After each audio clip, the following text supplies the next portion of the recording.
Hello, Michael here with another Michael's Guitar Reviews. This is very unusual. This is a guitar that was made in Bavaria, in Germany, probably in the either late 1950s or perhaps the early 1960s. A very unusual single cutaway arch top guitar, hollow body.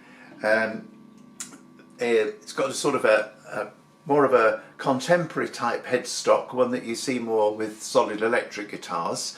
6 inline tuners. These are exposed at the back, and on the front there we have a string tie, really, I suppose you'd call it, in order to pull the strings down as they go over the nut and give a bit of a break angle.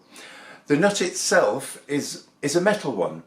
It's been cut quite deep, but it's also combined with a 0 fret, which hopefully will prevent any buzzing because of the depth of the cut on the nut.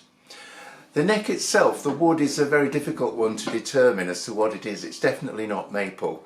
It's very interesting, long-grained wood. On the front though, on the fingerboard, we do have what's almost certainly rosewood, and that's got traditional dot position markers on both the side and on the fingerboard itself. The neck is a bolt-on neck, and very, very interesting. It almost looks as well as if there's some way that you can angle the neck, but I'm not quite sure how you do that.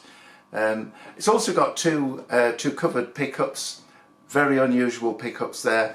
We'll go to the way that those are selected in a moment, but the pickups are close to this fully adjustable bridge. In fact, the bridge is adjustable both for height with rotary knurled nuts underneath, and also for intonation backwards and forwards as well.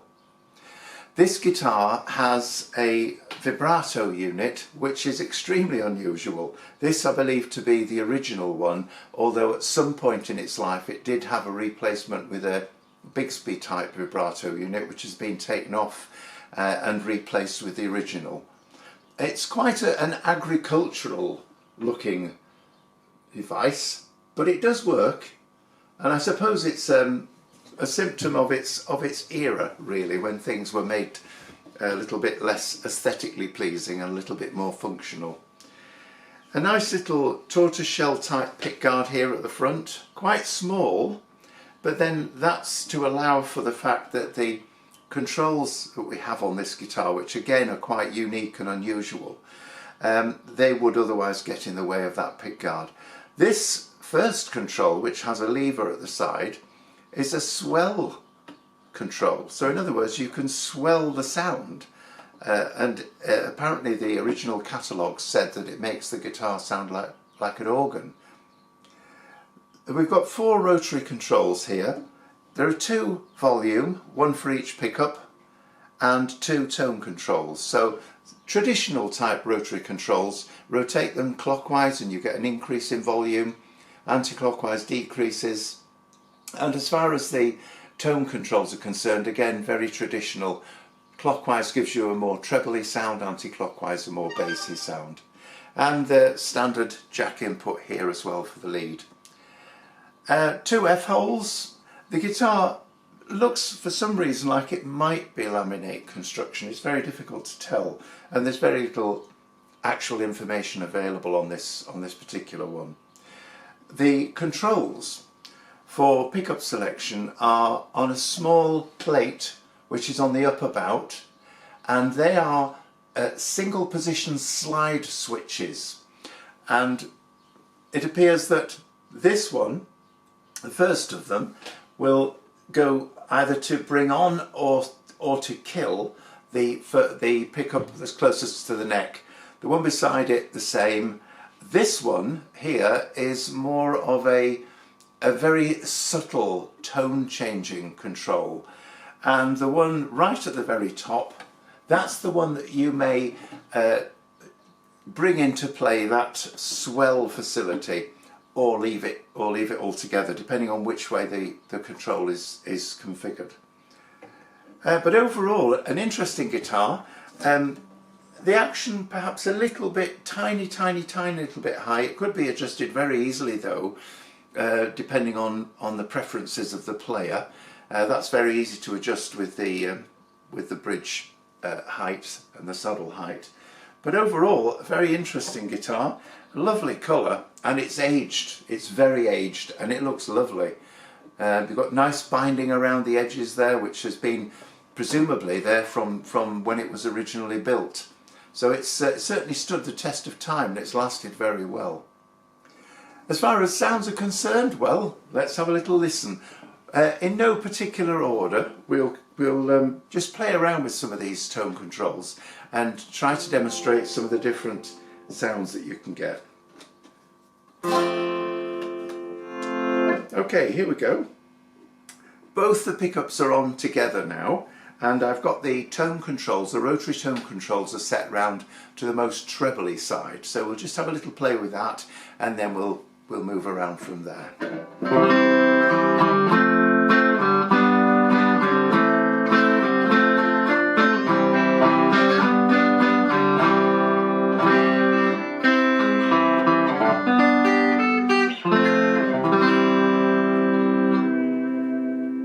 Okay, let's disconnect the pickup closest to the bridge, and we're now just using the neck pickup. Much warmer.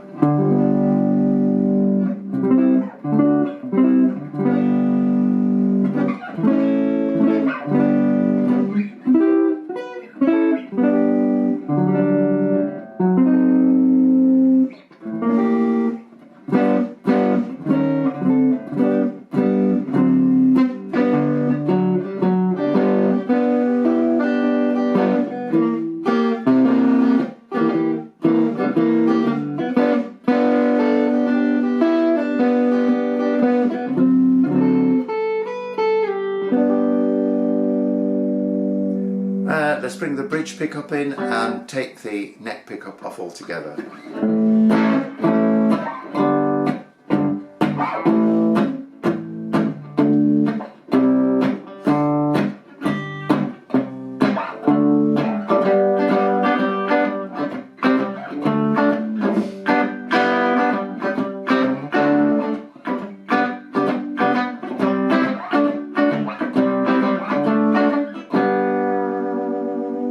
Very crisp, crunchy sound there, typical of your kind of 60s skiffle type playing, I would imagine.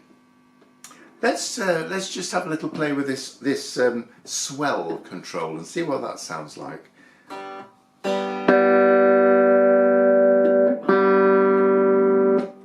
Here we go. At the moment, there's nothing happening with any of the other pickups. I've just selected the swell facility.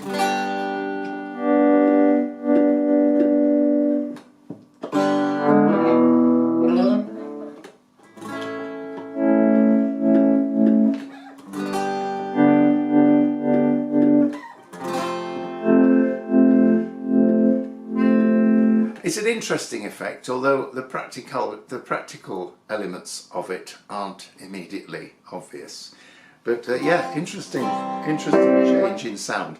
Now, the one that we haven't yet mentioned is this one, this switch here, which is the one closest to that selector for the swell one, and that just makes a slight difference to the tone overall. So if we listen.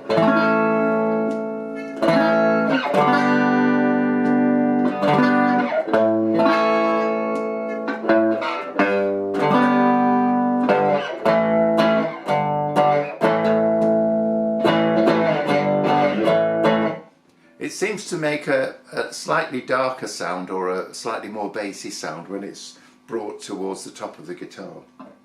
Okay, let's have a listen now to how those individual rotary controls sound when they're round to the bassier settings. And we'll select both pickups and see what that's like. Here we go.